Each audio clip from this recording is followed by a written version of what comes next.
Hashtag क्रिक batch में आप सभी का स्वागत है। मैं आपका होस्ट अखिलेश और आज लेकर आ गया हूँ एक और वीडियो। और कल से सोच रहा था यार वीडियो बनाना है शुभमन गिल की कप्तानी पे, लेकिन मैं ना यार रोहित शर्मा के ट्रीटमेंट से जिस तरह सेलेक्टर्स आगरकर ने कहा, जिस तरह गौतम गंभीर ने माहौल बनाया है, आई डोंट थिंक यार कि गौतम गंभीर भी चाहे होते, यदि वो कैप्टन हो रहे होते तो शायद जिस तरह से रोहित शर्मा के साथ आप लोगों ने ये किया, ये नहीं हो रहा था यार। मतलब आप एक रिस्पेक्ट, सपोज आपके पास एक ऐसा कैप्टन है जिसकी विन परसेंटेज 76% हो और उसने सिर्फ 12 मैचेस हारे हैं अपनी कप्तानी में, और आपको करीबन 56 के करीबन आपको 42 मैचेस की विन दी हो, आप उसके साथ ऐसा करो।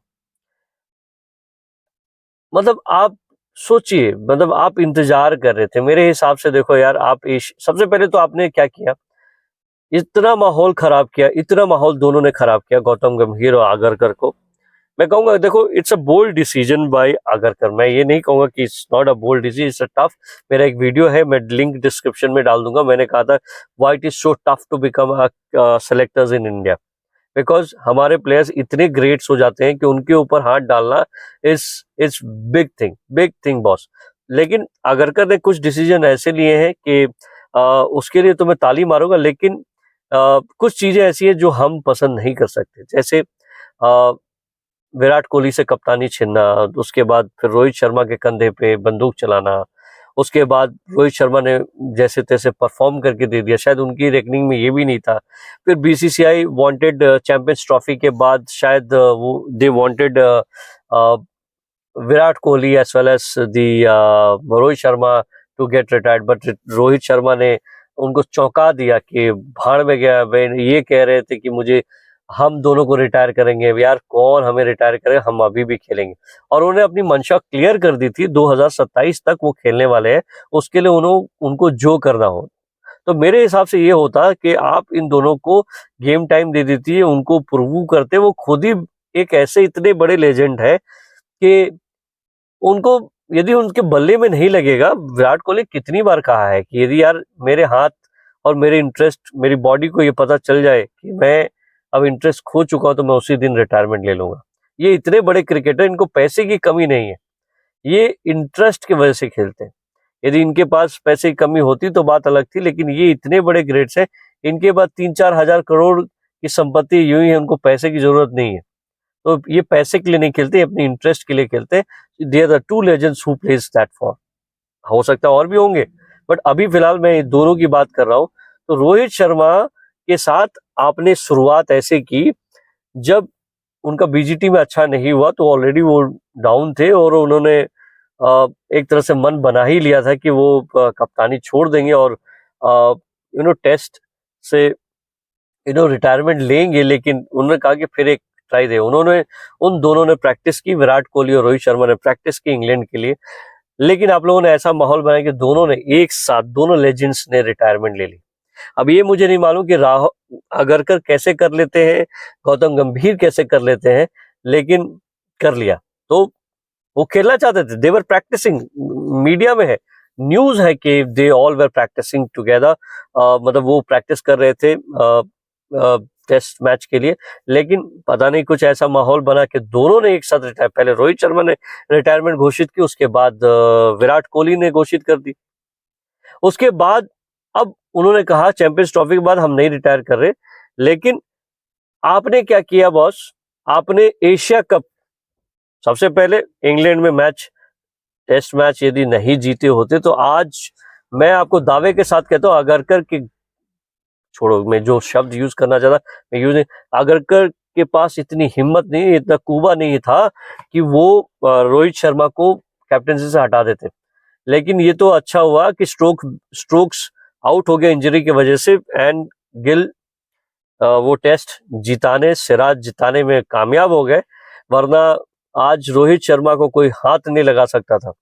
वैसा ही सिमिलरली आप वेट कर रहे थे एशिया कप का, वनडे में एशिया कप यदि हम नहीं जीतते तो मैं आपको दावे के साथ कहता हूं, आगरकर वापस बैक टू पेविलियन जाते और कहते कि बॉस आप वनडे की कप्तानी ले लीजिए। बट सिंस आज एशिया कप हम जीत चुके हैं, टेस्ट में हमने ड्रॉ करा इंग्लैंड में, और आज फिर ये वेस्ट इंडीज और इंडिया का भी मैं बात करूंगा यार नेक्स्ट वीडियो में, हमको talk about this into a next video. But आपने इंतजार किया कि वो एशिया कप जीते, वो तो भला हो, बेड़ा गर्क करके चले गए थे आपके शुभमन गिल, सूर्य कुमार यादव, ये तो बेड़ा गर्क कर चुके थे। वो तो भला हो तिलक वर्मा का, जिसने एक ऐसी पारी खेली which is equally important to category of Virat Kohli की लेगेसी के बराबर का गेम खेल कर गया तिलक वर्मा। एंड मेरा तो मानना ये भी है कि Tilak Varma is one of a player who can fit in all format. Test में भले ना हो, but he can fit in one day and T20 both, so वो बी इट भी। तो मेरे हिसाब से यार आपने एशिया कप का इंतजार किया, इंडिया एशिया कप जीत गए। अब आपके पास अपने बॉसेस को कन्विंस करने के लिए आपके पास एक पूरा पुख्ता प्लान है कि हम इतना देना चाहते हैं। तो बॉसेस क्या कहेंगे, भैया रिजल्ट ऑलरेडी है। यार आप लोग इस तरीके को बहुत अच्छी तरह से हैंडल कर सकते थे।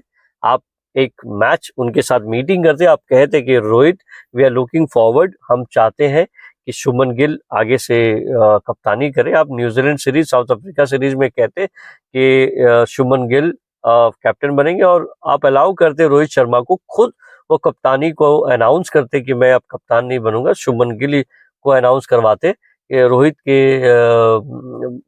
मुंह से कराते, उनसे बुलवाते कि रोहित शर्मा कहते कि मैं अब कैप्टनसी नहीं करना चाहता हूँ, let Shubman Gill do that.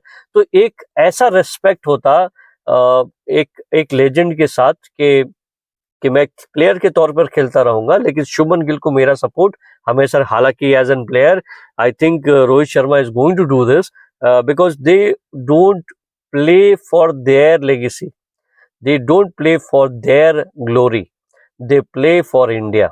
उनके लिए देश सबसे पहले आता है, और उसने दिखाया है बारंबार यार। मतलब अपनी विकेट को प्राइसलेस बना के उन्होंने गेम को पहली बॉल से चलाना शुरू किया, और that is the impact where you see where the Indian cricket is, everyone is playing that format. So I think यार, मतलब I am very very sad, but I am very happy that Shubman Gill has become a captain, but it's very sad to the way things has been handled. Legacy आप लेकर चलते यार, आप रोहित शर्मा के हाथों से शुभमन गिल को कैप्टन बनवाते तो शायद बात कुछ और होती, आज वीडियो में कुछ और बना रहा होता। तो दोस्तों क्या लगता है आपको कि जिस तरह के ये आगरकर एंड गंभीर के आने के बाद जिस तरह ये ट्रांजिशन हो रहा है, और द वे इट इज, और सबसे बड़ी बात इतना फास्ट हो रहा है, आपका क्या राय है कि ये ठीक था क्या? वीडियो बताएगा, सब्सक्राइब कीजिए और hit the bell icon, share with your friends, and till then goodbye दोस्तों।